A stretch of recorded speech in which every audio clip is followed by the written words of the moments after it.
loss like this. We begin NFL Live today with Aaron Rodgers. And following another championship where Rodgers came up short, actually himself said there was uncertainty around his future after the loss on Sunday. Here's more from Rodgers with Pat McAfee today.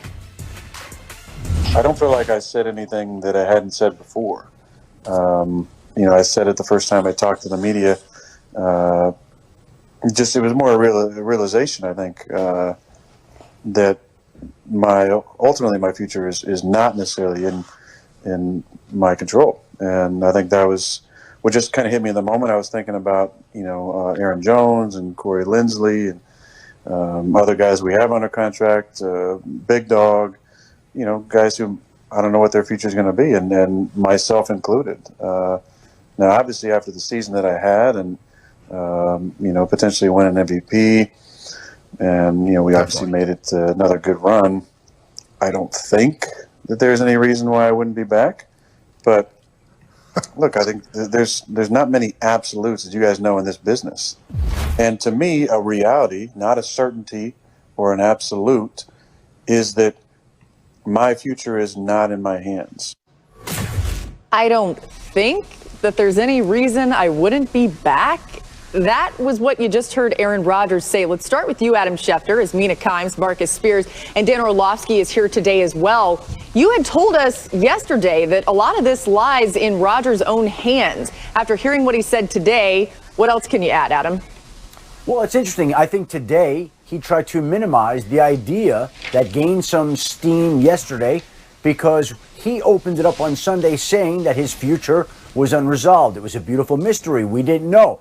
And I still think that there is a lot of power that resides within Aaron Rodgers. Now, again, he's saying that he plans to be back, but I think his comments allude to the fact that he has different relationships with different people in Green Bay who feel differently about him and he them.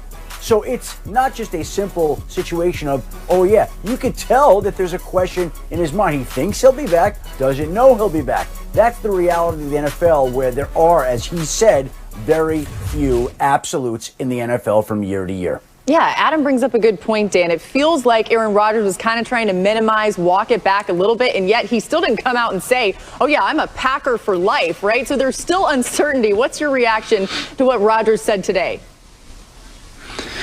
Yeah, relatively unsurprised, Laura. Listen, Aaron is a very aware player. He's a very aware human being. He knows that he's the MVP of the NFL, right? He knows that he just had one of the best seasons he's ever had.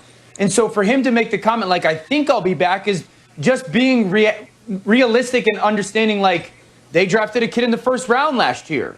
They didn't do what I wanted them to do. I obviously made it clear that I wanted them to take a receiver relatively early. And so while I am Aaron Rodgers, and while I did play incredibly well this year, and while it would be absolutely insane for Green Bay to let me go, I don't think they will, but I'm not in control of that because of my contract, because of them making the selection that they did last year. So I do believe that Aaron is very smart, very calculated in the things that he says. But at the end of the day, it was an emotional post-game press conference.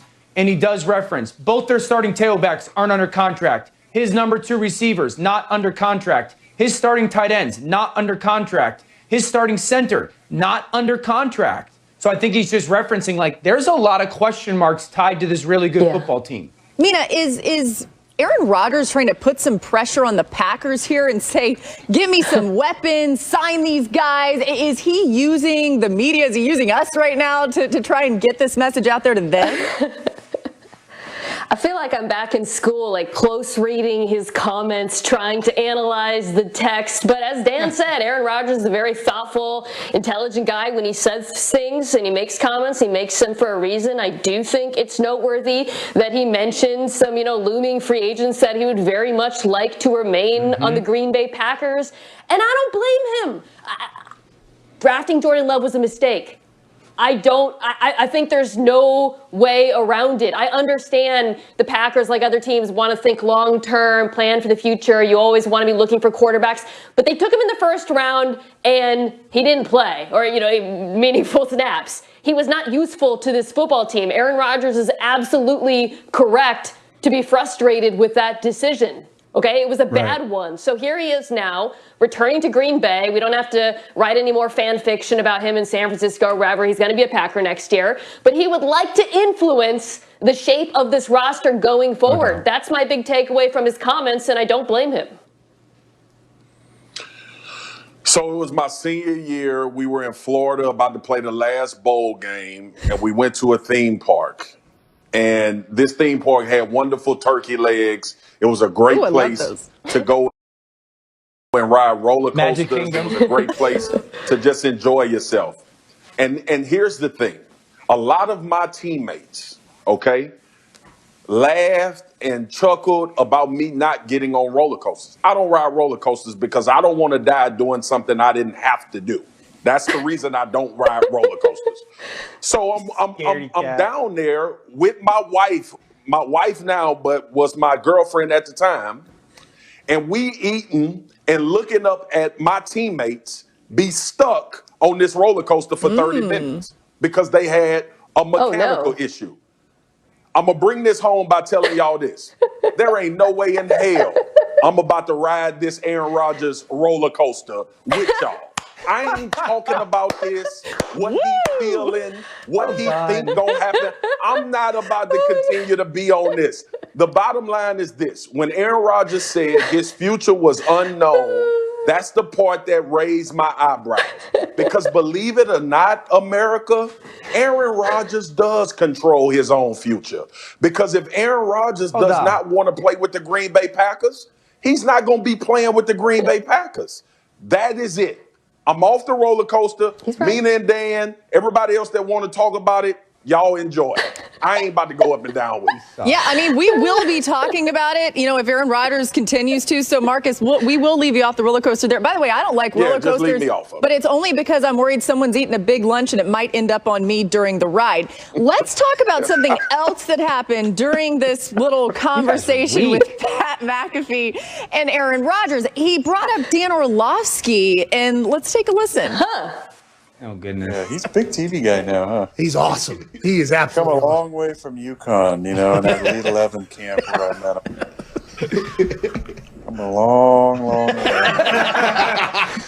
I'm happy for him. He does a good job, and I agree. He brings some style to it, you know? Brings some style to it. They get some good outfits. Maybe an ascot might be. A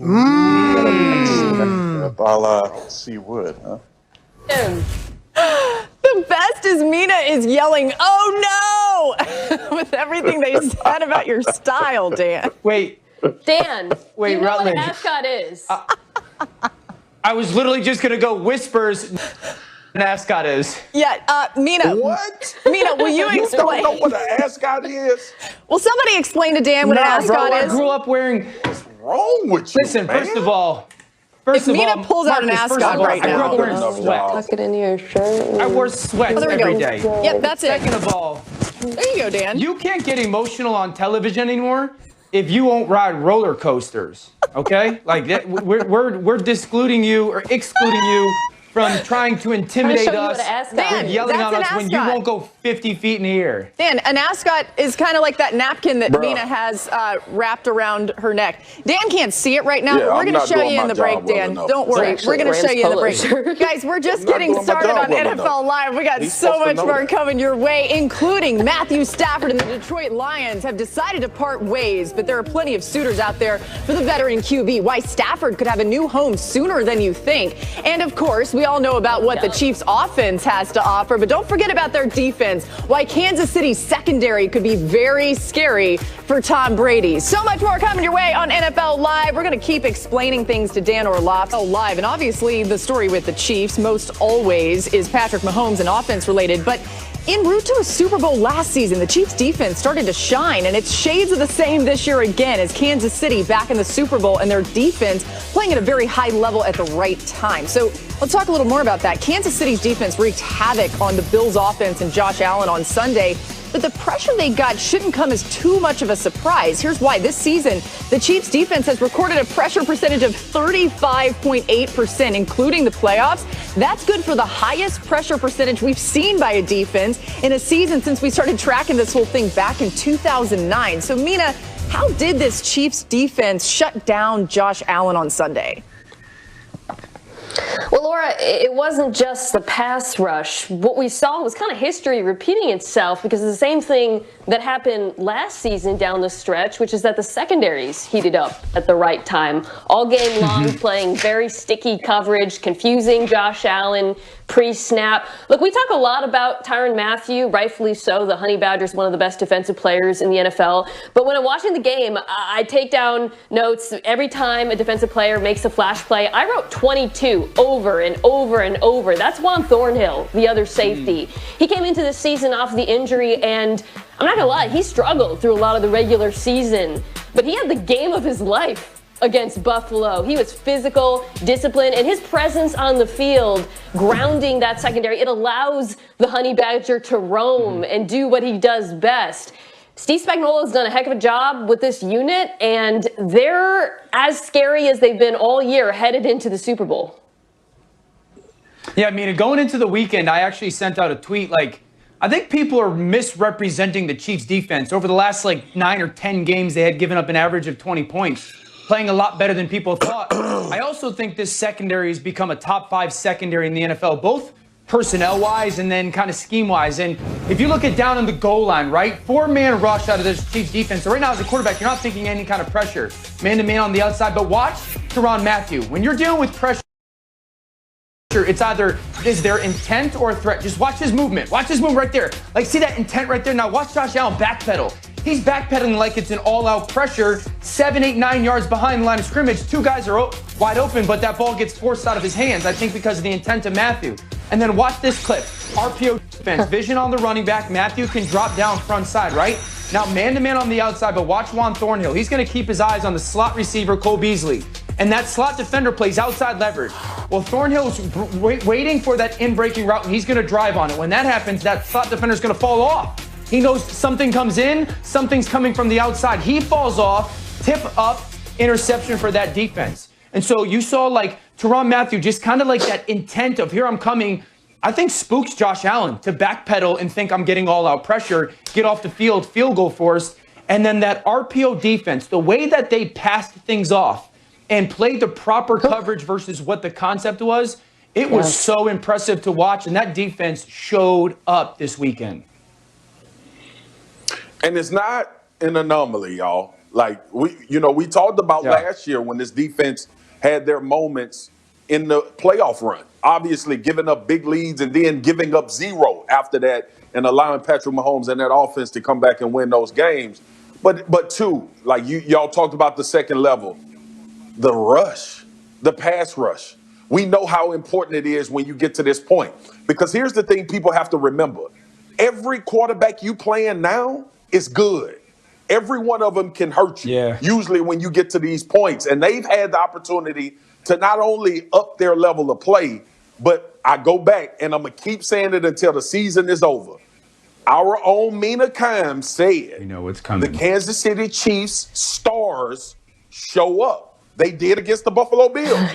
Once again, the big name paid players were the ones that we watch make plays all over the field and guys that they took high in the draft. So, look, Chris Jones up front, Okafor, Frank Clark, those guys did a tremendous job. And the one job they did as well was to keep Josh confined in the pocket. They rushed smart. They gave up a couple scrambles, but nothing devastating. They have married this thing, and this defense raised their level last year in the playoffs, and they doing it again as we watch it. And now they got to do it against Tom Brady, who we all know has had all kinds of experience with talented defense. Let's get Adam Schefter back in here. Adam, open up your notebook for us. Give us the latest around the NFL. Let's start with Sammy Watkins and his injury in Kansas City. Well, Laura, the Chiefs were not overly optimistic that he would play in the conference championship game, which he didn't. But the fact that he was starting to practice some on a limited basis is an encouraging sign. And the thinking is, according to Dan Rossini, that he's going to be ready to play in Super Bowl 55. Keep in mind, Watkins played just 10 games in the regular season, but he was 5th on the team with 37 receptions. They also should be getting back Le'Veon Bell, who had swelling in his knee in the week of the conference championship game when he didn't practice at all. But with the extra week off there and a week off this week leading up to Super Bowl 55, 55. The sense and belief is that Le'Veon Bell will be back in time for Super Bowl 55. And Buffalo Bills defensive coordinator Leslie Frazier, eliminated by the Chiefs on Sunday, is free to talk with the Houston Texans about their head coaching job. He is having a second interview. I think a lot of people view Leslie Frazier as the favorite for this job, the man most likely to get the job. However, Jim Caldwell still in contention, David Culley still in contention. They've spoken to Eric Bieniemy. We'll see what direction they go, but a lot of people feel like Frazier could be the leader in the clubhouse at this point in time, Laura. Yeah, Leslie Frazier has been a star for that Bills team, and one that I know the entire league respects so much. More Adam Schefter on the way on NFL Live. And our own Mel Kiper Jr. has 4 quarterbacks going in the top 8 as he joins us today for a look at his first mock draft for the 2021 class. Why Zach Wilson is ahead of Justin Fields. See who your team is projected to take. And look what Dan Orlovsky had in his closet. Turns out he just got an ascot laying around. So Aaron Rodgers suggests that Dan wears an ascot, and Dan comes up with an ascot. Dan, you got to wear that the rest of the show. Yeah. Keeping it on. You got to tuck it in. Dude, I'm keeping it on. Tuck it in. I'm wearing it the whole show. He don't even I'm wearing realize this show, he's on the road. next SportsCenter special, SportsCenter night, all day. The man. Kiper Jr. joining the show now, and this is Mock Draft 1.0 for the 2021 class. Mel, let's start with you. Nobody arguing Trevor Lawrence is the number 1 overall pick, right? So all eyes will be on who's the next quarterback off the board. You have Zach Wilson. Let's start there over Justin Fields. So 4th to Atlanta for Zach Wilson, 7th to Detroit for Justin Fields. How do you differentiate those two QBs? I went back and forth on this probably about 10 to 15 times, Laura, and I think you look at it on my ratings board. If you go to ESPN.com over last month, I've had Justin Fields consistently ahead of Zach Wilson, just slightly. But I think when you look at Zach, the momentum he's gained, this is a mock draft. This isn't about what my ratings are. So I put Zach there based on the momentum, the kind of year he had, and I've said it all year. It's against cupcakes, but it's still impressive performances, and those throws that you're seeing with Zach, doesn't matter who you're making them against. They're still big-time NFL throws. The mobility, the athleticism, the fact he cut down on the mistakes, the turnovers. He wasn't as reckless as he had been prior to having that shoulder. Coming back from it, wasn't 100% in 2019. He put together, Laura, a phenomenal year for BYU. Granted, against a less than impressive schedule, only 2 ranked teams. But the fact that he makes those wow throws all the time and was so consistent game in and game out is the reason I think maybe he goes slightly ahead of Fields. I still like Justin a little bit better. But I think when you look at where they'll go come late April, right now, I give a slight lean to Zach Wilson. Yeah, Dan and his Dan Dana here. Let's start with you, Dan, when you hear about what Mel just said. And listen, I think when you think about Wilson, a lot of it has to do with the fact that he played at BYU. And then you got Justin Fields, played at Ohio State. Certainly the cachet of the programs factor in there. What are your thoughts between those two quarterbacks? We know Trevor Lawrence is number 1. It gets real interesting after that. Yeah, I guarantee Mel rocks an ascot and it absolutely blasts crab cakes on the Chesapeake Bay at some point this summer as well. But, I think the reality with looking at both these quarterbacks, right, is Zach have a lot of like Aaron Rodgers in his game. You'll see both feet off the ground and him rip balls downfield. He'll have a lot of Patrick Mahomes type of stuff in his game, those jaw-dropping throws that people are going to look at and be like, man, all those traits are so enticing. But when I look at Justin Fields, it almost takes me back to watching Justin Herbert, because I remember calling Justin Herbert's games and being like, okay, everything's there. The physical talent, the mental talent, the intangibles, the intellect, all that stuff. But he'd have some games you'd be like, why is it not happening? You look the part in every aspect. Why is it not happening? And Justin Fields is many ways like that, like incredibly talented, great thrower over the football, super smart, competitive, big-time athlete. But there were some games this year where you go, why is that happening? The traits and the talent don't match up with how you're playing on the field in some moments. And so I think Justin Herbert's like a really good teaching tool for a lot of people, myself included, watching Justin Fields and going, okay, it's the traits, it's full traits over the 6 to 8 to 15 plays that we didn't like on tape this year. Mina, what about I love that point. Yeah, go ahead, Mina. Go ahead.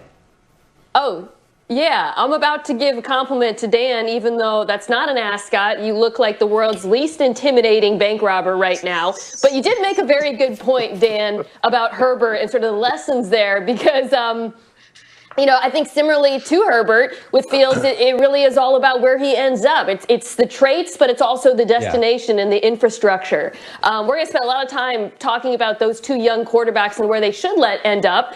One thing about Mel's mock draft that really struck me was you had Atlanta taking Wilson at 4, and Atlanta's a really interesting team to watch in this draft.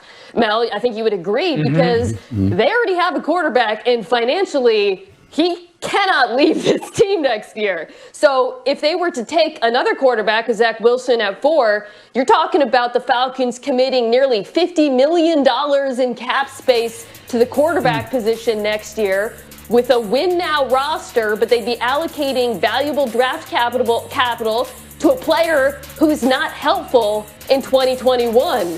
So in my opinion, if they're to make that move, and personally I would probably stick with Ryan, but if they were, they would have to love Zach Wilson or Justin Fields and think he's the next Pat Mahomes, because otherwise it is too expensive for that team.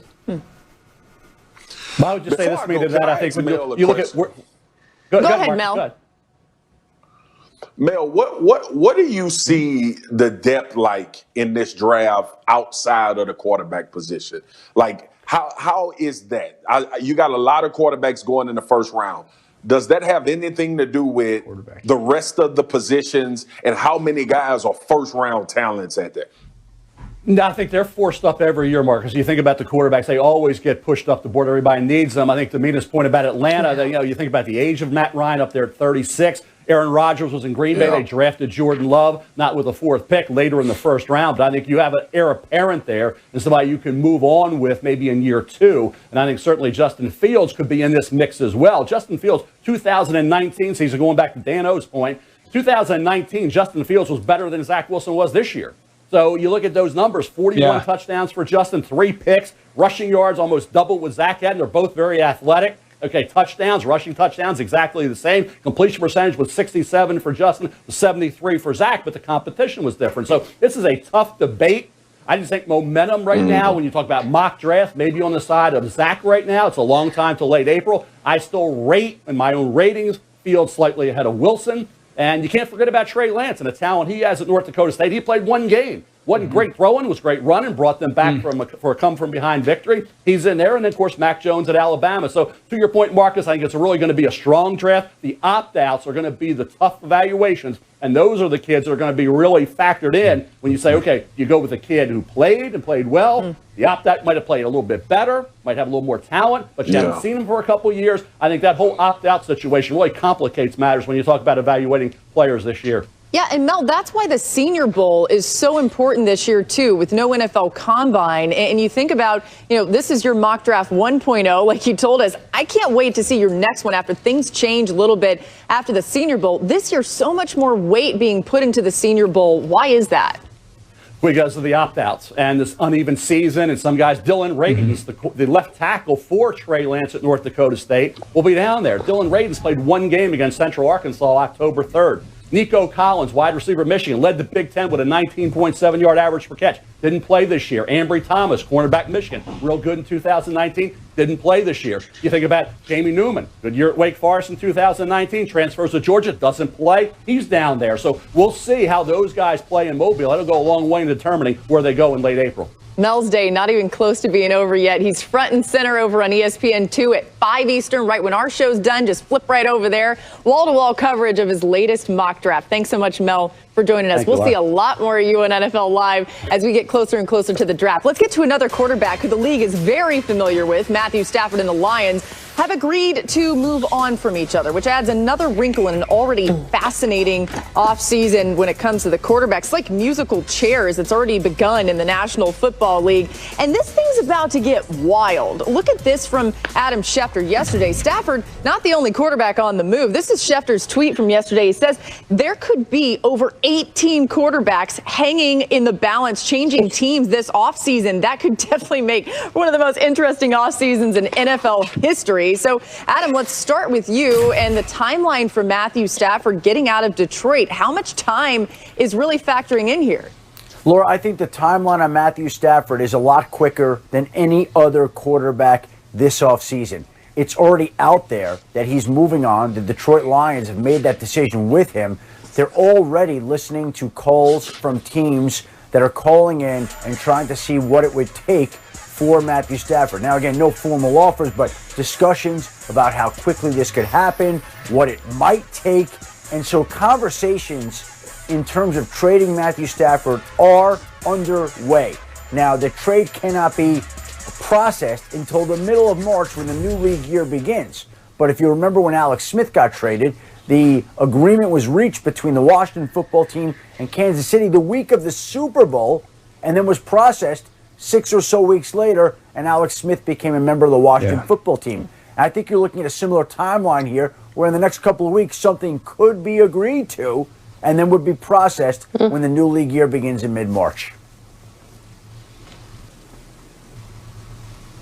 Dan might have frozen. Dan, can you hear me? No, I'm not frozen. Go ahead, Dan. Yep. He's still with us. Okay, so it's important for everyone to pay attention to what's about to get said from me, because the reality is 2019, one season ago, halfway through the year, there's 5 guys that are in the MVP conversation. Matthew Stafford was one of them. He was lighting the league on fire. If you're a team that is in the Deshaun Watson conversation, that you look at your organization as a front office and say, we can upgrade the quarterback spot if we go get Deshaun, and it's too rich for you, you should immediately pivot to Matthew Stafford, because you can absolutely upgrade your quarterback position with Matthew Stafford. And if you're talking about a team like the San Francisco 49ers, you're back to being Super Bowl contenders. If you're talking about a team like the Indianapolis Colts, you're automatically Super Bowl contenders. There's, 15 teams that if they go get Matthew Stafford are now like deep contenders. So if you're in the Deshaun conversation, get into the Matthew Stafford conversation. You're going to get one of the more talented players in the league at the position. First of all, I got a tremendous amount of respect for Matt Stafford. Listening to dudes that played with him, everybody loves him as a teammate. Dan knows that firsthand, but he has a lot of respect from the guys that's around him. That's number one. I think people kind of, it's kind of not talked about enough how difficult it is to go into a new NFL locker room. Now, obviously, he has cachet, and everybody knows who Matt Stafford is in this league, but you still got to go earn the trust of them guys. You still have to go and play your way into them believing that you can take them where they trying to go. And I can't think of no better place than New Orleans, y'all. Ooh. The Saints are ripe for Matt Stafford. When you think about Sean Payton, you think about the arm talent that Matt Stafford has. He's playing with Alvin Kamara. They already contenders. That position, if he goes and plays quarterback for the Saints, they may be Super Bowl favorites. That's how much Matt Stafford would put forward with this team. So, look, I know the cap situation, Mina, before you get all grown and adulted on what we talking about. I already know. Market. But let me live my fantasy and think about Matt Stafford with the New Orleans Saints and the New Orleans Saints having an opportunity to go to the Super Bowl. Mina's over there they're already like 80 million over the cap. Like, there's no way. But Marcus, you live in your fantasy land, okay? It's all right. Mina, I want to fantasy land. I love it. There's no roller coasters in that fantasy get his land. ludicrous on. Yeah. Whatever. All right, Mina, take us inside the situation from the Lions' perspective. Like, what did their trade partners really look like? I love Marcus anticipating my head exploding when he mentioned the Saints, because I was just picturing Mickey Loomis, digging under the sofa cushions for spare change. There are teams that have draft capital and cap space. There are a bunch who can go after Stafford, and we can talk about what's ideal for Stafford from a football perspective, but the reality is the Lions would be giving up a lot by letting him walk in terms of a financial charge, and of course he's a viable starter. They need to get something in return. I keep hearing the Colts as a likely destination. Obviously that makes a ton of sense, but look right here, you got 4 teams picking ahead of Indianapolis in the draft with picks that they should be willing to trade for Stafford. All 4 of these teams should be in the mix. And I actually think they're good destinations for Matthew. Obviously, San Francisco. But how about Washington? That team is a quarterback away from being a contender. They get, with Stafford, you get to play in the NFC East. You have a dominant defense, number one wide receiver in Terry McLaurin, a great young running back in Antonio Gibson. So it's not just the Colts and the Niners who should be in the mix for him. I think there's a number of teams that should be right on the phone to Detroit right now. Yeah, it's interesting because when Mina mentioned Washington, there was like stank faces from both Marcus and Dan. And we're going to keep moving here, guys. But I will say, Mina, I think the key there is NFC East. You're in a division that's so winnable when you look around. Facts. I know, and that's a really good fact. That's where my stank face came from. My stank face came from the fact that she always got I'm stuff still to reeling from the support fact her that damn Marcus argument. doesn't like roller coasters. Yeah, we're going to get over it, though, Dan, because we got a lot more to get to today. Next on NFL Live, why the Bucs defense has one person on this show saying these exact words. It's like sticking your hand in a sewer. That's about the Bucs defense. We're going to explain. But first, a little who wore it best action here on NFL Live. We had a little ascot moment earlier. Mina just cooked hers up out of nowhere. Dan put a lot more thought into his. We're going to let Marcus Spears be the judge here. Marcus, who has the best ascot, Mina or Dan? There's only one right answer here, by the way. First of all, it's Dan. Number one. It's Dan. Dan ascot is the wrong answer. Mina holding the damn ascot, trying to keep it in place. It ain't silk. It don't have little shiny stars on it. Dan, you knocked it out of the park. Just tuck it in the shirt. Wow. Tuck it in the shirt, Dan, bro. just tuck like it in the shirt. We asked for an ascot. We didn't ask for Wyatt Earp. Wyatt Earp. Yeah, it's a dandana. Get your people. Get your Jay Hillenbrand people to hook me up, man. Oh, goodness. You got to at least say the name right. Wyatt All right, we're going to move on. Let's get back to the Super Bowl. The Bucs defense, a top 5 defense in the NFL. You know who knew that? Thomas Brady.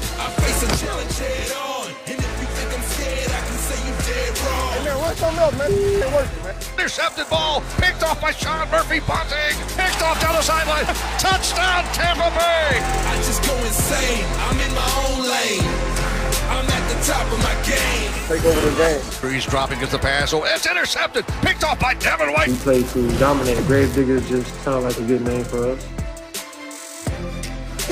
So, Dan, you heard Mina Kimes talking at the beginning of that about how Tom Brady, or Thomas Brady, knew that this Tampa Bay defense was really good. And when you think about Brady riding the defense to the Super Bowl appearance, watching the film, though, you thought it came very close to not happening. So explain to us why. Yeah, Ruddy, coming out of the game, the two big plays that have been in conversation are the third down, should Aaron Rodgers have run, and then the fourth down decision to kick the field goal. But I think it actually starts down of that kind of potential game-winning drive. Really pay attention to these clips and see how it all happens. So they get into that 3-by-0 formation, and Rodgers is going to signal at the line of scrimmage a route combination for Devontae Adams on this RPO. He's trying to get a little bluff slant behind. Now, again, it's an RPO. You got 6 blockers at the line of scrimmage, and look at the shell of the defense. Everything's saying, man, just hand that ball off. One guy might tackle Dylan backside at the team. He might put his head on the goalpost. He decides to throw it, miscommunication, incompletion. Now, this one's important. Second down. It's match coverage. Everybody is going to be double teamed. No one accounting for Aaron Rodgers. Now, pay attention to Rodgers here. Puts his foot in the ground. There's that seam. It almost looks like third down. Now, take off, right? This is often where we see Aaron Rodgers go and take off. But look at the defense collapse on him. He can't get away. I think that affects third down. Same type of coverage, same type of scheme. Now look at, here's that seam. Here it comes. Put your foot on the ground to run, and he decides not to run, even though to us it looks wide open, and he throws into double coverage and incomplete. I down like attempted scramble by Aaron Rodgers, and him realizing, dude, I didn't get away. I couldn't get away. They clamped down on me. Actually affected the third down should Aaron Rodgers have run or not. So first down, missed opportunity. You could hand that ball off and you might hit your head on the goalpost. And how second down in that Bucs front converging on him, I really believe impacted his decision to not run on third. Yeah, look, focused on those. Go ahead, Mina. Sorry, Mina, go. Oh, yeah, I'm sorry. I just That's all right. Jumping off of, well, you're going to like what I'm about to say, Marcus, because I'm going to praise those defensive tackles, and I know you love that. And it's really jumping off of Dan's points, talking about those plays, because I was looking at the inside of the Bucs defensive line. We've been talking a lot about JPP and Shaq Barrett, but Ndamukong Suh, Steve McClendon, Vita Vea, 350-pound Vita Vea, who shattered his ankle, was stuffing those A-gaps like the Mucinex guy from the commercials, just plugging them up. I mean, he's a mountain of a man, and he was pushing the pocket like crazy. That is going to be so important. It was impactful in this game, the pressure they got with just a 4-man rush, as you see here, because Rodgers couldn't step up in the pocket when it was collapsing. You know that's going to be impactful going forward. We're going to say the words 4-man rush like 1,000 times between now and the Super Bowl. But those players, it wasn't just JPP and Shaq Barrett. It's Suh, McClendon, Vea. They make a massive difference on that Bucs defense. Yeah, and Mina, Marcus relishes every single time that you say that 4-man rush. So let's talk about this. The Buccaneers have scored 41 points off turnovers this postseason. That's tied for the third most points off turnovers in a single postseason in the last 20 years. The last two teams to record 40-plus points off turnovers went on to win the Super Bowl, by the way, including the Buccaneers in 2002. So, Marcus, how does defensive coordinator Todd Bowles really set this?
Well, one thing he does is rely on the talent and guys winning their one-on-ones and then figuring out from a schematic standpoint of where can I attack. And I will say this may be the first, this is the first time this year. I think he had a little beat on Aaron Rodgers for a lot of this game because he dared to play man. After he saw that 4-man rush winning and the pressure that they were getting on him, he said, guys, we going to have to lock up to make him just hold this ball an extra half a second. And that's what they did. They used all of their coverage. Whitehead played tremendous. Devin White and Levante David did a tremendous job in the intermediate area. Todd Bowles found something, and he started driving into it. He started fighting to keep that consistency for his defense, and that's what won the day. We will have so much more conversation about the Super Bowl as we get closer and closer to that. But today we honor and remember Kobe, Gigi, and the 7 others we lost a year ago. When we return, we're flashing back to some of our favorite moments in the amazing life and career of Kobe Bryant.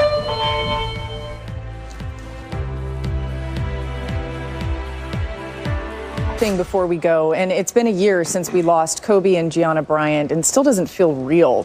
And that's from a distance, right? To those close to Kobe and Gigi, I can only imagine the hurt is often unbearable, especially on days like today. We wanted to share some memories of Kobe and Gigi and some thoughts on their greatness. I want to start with Adam Schefter here. Well, Laura, you still remember a year ago today being at the Pro Bowl and getting the word that Kobe Bryant had died in a helicopter crash. I happened to have my then 11-year-old daughter with me, and it just goes to show you how it impacted so many people of so many different ages, because she was very emotional about it, and she didn't even know Kobe, didn't watch him play, but it impacted her as much as it did anybody else I saw that day.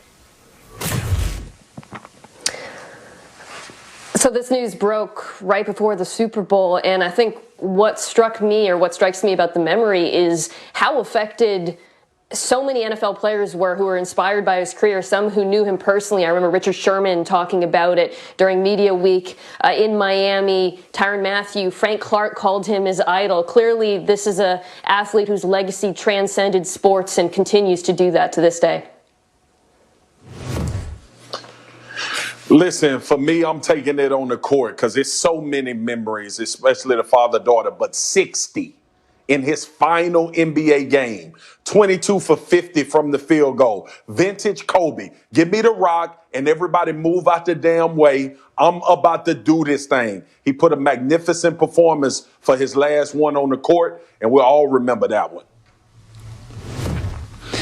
Yeah, you know, fans, many ways, revere athletes, admire, idolize athletes because they do things that the normal people can't, right? They just watch them perform athletically, and that's what grows that admiration. They point to him and say, "You're so unlike me."